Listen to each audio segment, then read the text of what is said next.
আসসালামু আলাইকুম। সবাইকে আবারও স্বাগতম জানাচ্ছি। নিয়ে আসলাম আপনাদের সম্মুখে ধুন্দল চাষ সম্পর্কে খুবই গুরুত্বপূর্ণ একটা ভিডিও। ধুন্দল গাছে কখন কি সার প্রয়োগের মাধ্যমে চারা গাছের গোড়া থেকে প্রচুর পরিমাণে স্ত্রী ফুল ধরাতে পারবেন এবং ধুন্দল গাছের মাছি পোকা কিভাবে দূর করবেন। আশা করছি পুরো ভিডিওটি থেকে আমার সাথে থাকবেন। অন্যান্য সবজির পাশাপাশি ধুন্দলটাও বর্তমানে আমাদের দেশে বাজারে প্রচুর চাহিদা রয়েছে। এটা চাষের উপযুক্ত সময় হচ্ছে গ্রীষ্ম এবং বর্ষাকাল। এই ২ মৌসুমে ধুন্দলটা বাড়ির আঙিনা থেকে শুরু করে যেসব জমিতে পানি জমে থাকে না, সেই সব জমিতে আমরা ধুন্দলটা চাষ করতে পারি।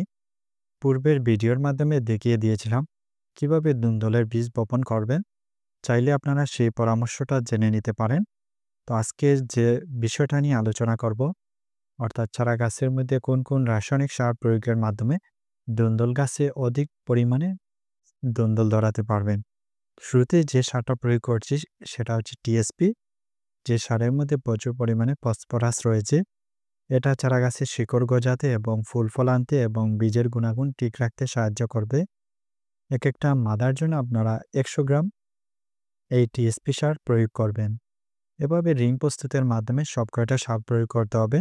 সরাসরি গুঁড়ার মধ্যে আপনারা কোনো সারই প্রয়োগ করবেন না। তারপরে যে সারটা প্রয়োগ করছি এমওপি, এই সারের পরিমাণ একেকটা মাদার জন্য ৭০ থেকে ৮০ গ্রাম প্রয়োগ করবেন। তারপরে যে সারটা প্রয়োগ করছি নাইট্রোজেন সংকলিত ইউরিয়া সার। এই সারের পরিমাণ একেকটা মাদার মধ্যে ৬০ থেকে ৮০ গ্রাম প্রয়োগ করবেন। এই সারটা চারাগাছকে দ্রুত বৃদ্ধি করবে, চারাগাছকে প্রচুর পরিমাণে কাণ্ড বের করতে সাহায্য করবে, ফুল ফল আনতে সাহায্য করবে। সবকয়টা সার প্রয়োগের পর রিংটা অবশ্যই মাটি দিয়ে ভরাট করে দিতে হবে এবং চারাগাছের গোড়াটা এভাবে উঁচু করে রাখতে হবে যাতে কোনো অংশেই পানি জমে না থাকে।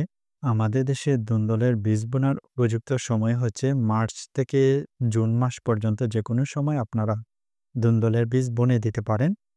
ধুন্দলের গাছগুলা বৃদ্ধি পাওয়ার সাথে সাথে আপনারা এভাবে খাঁটি বেঁধে দেবেন। আর চারা গাছগুলা বাউনিতে ওঠার আগ মুহূর্তে আপনারা একেকটা গাছের মাথাটা এভাবে নখ দিয়ে কেটে দেবেন।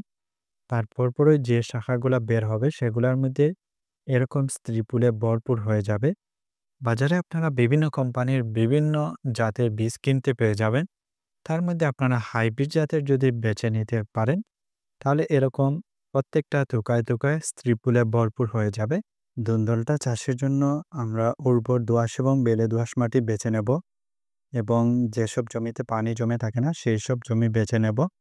ধুন্দল গাছে বিটল পোকার আক্রমণে আমাদের চারা গাছগুলা ছোট বা বড় উভয় অবস্থায় পাতার কিনারাগুলো খেয়ে ফেলে।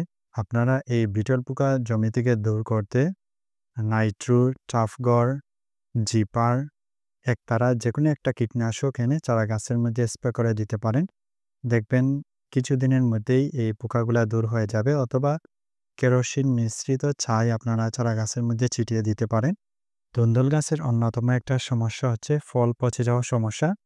এটা স্ত্রী মাছি পোকা কর্তৃক আক্রমণের কারণে ফলগুলা এভাবে হলদে রং ধারণ করে কালচে হয়ে পচে যায়।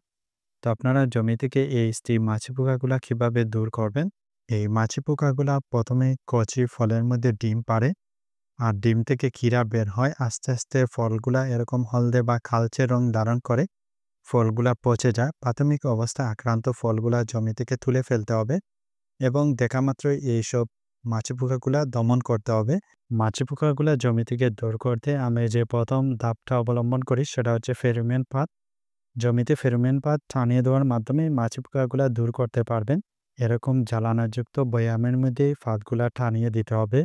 আর এটা সুগন্ধি পেয়ে মাছি পোকাগুলা এসে যখন বসবে তখন সাবানযুক্ত পানির মধ্যে পড়ে সব মাছি পোকাগুলা ধ্বংস হয়ে যাবে।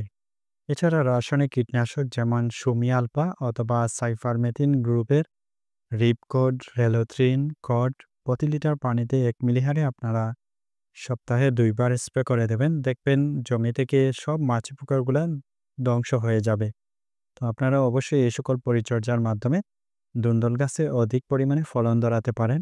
এছাড়া ধুন্দল গাছে পাতা কুঁকড়ে অন্যতম আরেকটা সমস্যা। এটা সাধারণত সাদামাছির আক্রমণে বা জাপ পোকার আক্রমণের কারণে গাছের পাতাগুলো এভাবে কুঁকড়ে যায়, যার ফলে চারা গাছ ফুল ফল ধারণ ক্ষমতা হারিয়ে ফেলে।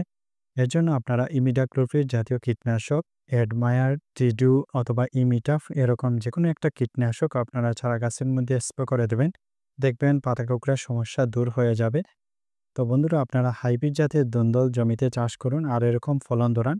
আশা করছি ভিডিওটি দেখে উপকৃত হবেন। আজকে এখানে বিদায় নিচ্ছি। আল্লাহ হাফিজ।